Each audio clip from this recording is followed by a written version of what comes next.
Hello and welcome. A new variant of the SARS-CoV-2 virus is believed to be behind a rapid surge of cases in South and East England.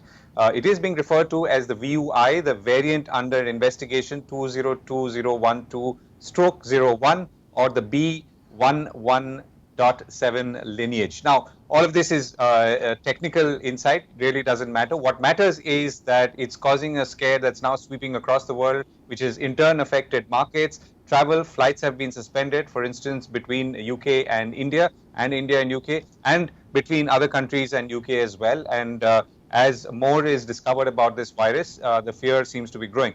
More importantly, that this virus is seemingly more infectious and thus more dangerous. So what does that really mean? And what does this mutation really do? And in any way, were we aware of this likely to happen? And therefore, could we have a completely new variation of the SARS-CoV-2 or the COVID-19 disease?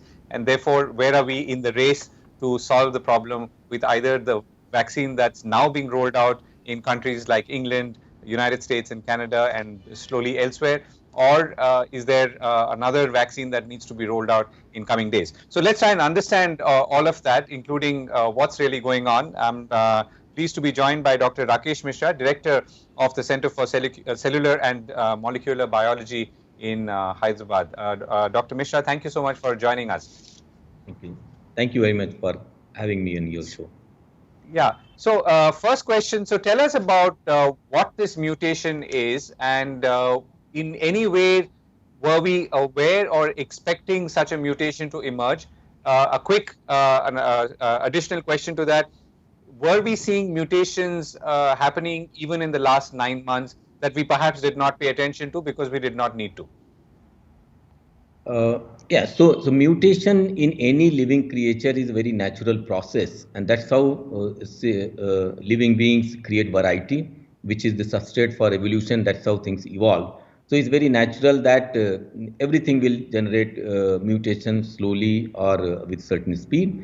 Complex organisms do it more slowly because they have a proofreading mechanism. If there is any error made in the copying of the genetic material, it is corrected, and therefore the error is less, although it will be there, but very, very low rate. RNA viruses, on the other hand, don't have this proofreading mechanism, so they make lots of mistakes, which means more mutations are generated. That's why they are notorious and very difficult to control. And AIDS virus or influenza, this common flu, is an example for that. We that hardly find anything vaccine or drug against them. Coronavirus, the COVID-19, is also a RNA virus which has a tendency to mutate, and that's what it has been doing. So, for instance, and the whole world is watching the genome variations that are emerging. So far, more than 4 lakh genomes have been sequenced of this virus all over the world. Even in India, we have been following and sequencing, and in some 4,500 genomes that we have analyzed, several thousand, close to 5,000 mutations we have documented. As you rightly said, most of the time these mutations don't matter. So we record them, they are of academic interest. We can trace the lineage from which infection this person has come, whether the reinfection or not, we can figure out by doing this. But once in a while most mutations will be either of no consequence or they may be even deleterious to the virus, they will either do nothing or virus will simply be phased out because it will not be able to compete. But sometimes when something becomes advantageous for the virus, that will then emerge and that will start to replace the other existing one because it is spreading faster. It's just simply survival of the fittest. So whoever is spreading faster will be seen more often, and that's what had happened with this new variant that with the complicated name you just described. So we'll call it new variant for simplicity. And this new variant has many mutations in this compared to standard other variants that are going around. But most important one is one which has changed amino acid in the part of the protein that reads the surface of the cells through which it buys the ticket and enters the cells. And that mutation has now made the handshake or the binding of the cell surface of the human epithelial cell more strong. So if it can catch faster, while other viruses, other variants can miss out, so therefore they will not infect. If this reaches, the chances of infection increases. So that largely is the reason. Although there are indications that it produces more virus also, so infected person will be shedding more virus, so that also increases chances. That's why it's interesting that within a couple of months it has reached more than 60% of the infectivity in certain parts of UK, as you just mentioned, from zero. So that means this is going to take over, and slowly it will spread. It will probably become the dominant strain, dominant variant all over. Right. So I'm going to come back to the to this variant in a moment, but tell us about this virus. I mean, in the early days of COVID-19, it was mentioned at least in many quarters that virus is also a living organism, and I think I read you being quoted somewhere saying that this is a very intelligent organism. Is this something that many of us lay people are not grasping or fully understanding? See, all organisms have ways of managing the environment and surviving, and so does this virus. The strength of this virus is that it is very infectious, which means it has managed to find a recognition for the receptor, which is present in many cell types, particularly in epithelial cells that make our respiratory system, the outer surface of the respiratory tract through which the air is passing. So from the air it will reach, and it will just catch those cells and using the receptor and enter. So that's why it's very efficient in entering the cells. Otherwise, viruses are some kind of semi-living. Outside they don't do anything unless they find the correct host. They will be just lying like that and become inactive after some time. But for several hours or sometime so for days in certain conditions, they will be alert, and whenever a appropriate environment comes, they will infect and get inside the cell and make more copies of themselves. So we shouldn't call virus as intelligent, but they are efficient, and that's why they have been surviving, and they have been surviving by bothering us. Right. So now this mutation, I understand, is efficient. It has high infectivity, but may not be clinically or medically more dangerous. So Right. explain Yeah. to that, what does that Yeah, mean? that's correct. So what it is doing is it is just catching the receptor more efficiently. So it has a more strong affinity for the receptor. So it finds the cell. But once it enters the cell, is the same like any other virus. But because the strength that it has only matter up to the entry point. After that, it's the same virus like other variants. So clinical features, mortality, and therefore I'm sure you will ask, the response to vaccine remains Yeah. unaltered. So it doesn't really bother rest of the process. Same treatment, same care will be required. Except the bother for this is that because of the efficiency with low infectivity conditions or less number of titers, while some of us could have escaped, this one will not let us escape. So that means the rate of infection will be much higher given this equal conditions like with other variants. So therefore, although the treatments are the same, whatever treatments available today, all of a sudden there may be crowd in the hospitals because more and more number of people will come. Even if there is same mortality, percent mortality is the same. If the number of people get to infected, the actual number of people dying will be far more because this sheer number is increasing. You may have already heard that even country like US hospitals are getting saturated. In California 80-90% there. So if more people get infected, that will be disaster because then we'll not be able to provide care and save those who could have been otherwise saved. Right. So then let me take a step back. So if for those who follow all the precautions, masks, sanitizing, maintaining distance, and so on, would they be more likely to contract this new variant, or is the chance or the probability the same? No, so the mechanism for spread this virus is just the same. That is person to person. So that is the one big weapon we have against this virus, which some of us have been using and some not. If we wear mask, it just doesn't matter. Its strength comes when it touches your epithelial cells. Let it not touch that. So if we wear the mask and do social distancing and practice this hygiene condition, we can block this as efficiently as we are able to block other variants. So the tool to prevent this spread or to defeat the new strength that this virus has gained is just simple mask. There is no change in that. So that's why all we need to do is to be more alert and let this virus not sneak into the system, and then we will not be able to we can just defeat this.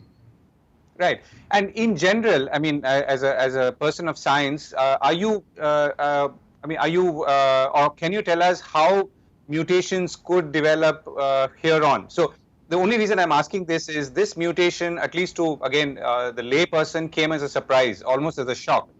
Because most of the effort was, everything that happened in the last 9 months leading up to the development of the vaccine and the rolling out of the same. Now we have a new mutation, and maybe the response needs to be different. So therefore, could there be newer mutations, some of it which could be more dangerous in some way, and therefore is the probability that the problem will remain with us for a longer time increase? Yeah, it's not a surprise. It does give a shock because it's something new, but it's very much expected because we have measured the mutation rate of this virus. It was slower than what was expected. It is mutating slower than less influenza virus, but it is mutating. As I mentioned, every month you will have multiple mutation emerging, particularly when there are a large number of people infected. So that means this virus has more scope because it's more number, and it in same proportion it will generate new variations of this, new mutations of this. So the fact that it has come after 8-9 months, that in this duration one mutation had managed to become more infectious, and therefore it has become important for us.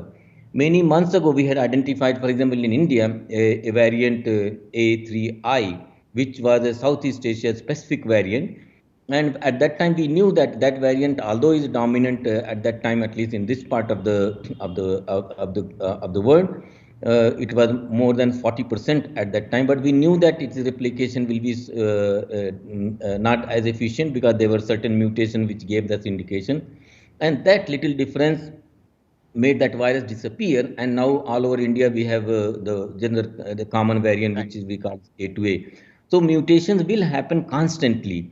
Some of them will have, or most of them will have either no consequence or negative consequence, and they will disappear without our notice. But there will be rarely mutations which will provide advantage to this virus, and worst will be when the virus manages somehow to evade even the immune system, which has seen another version of this virus earlier.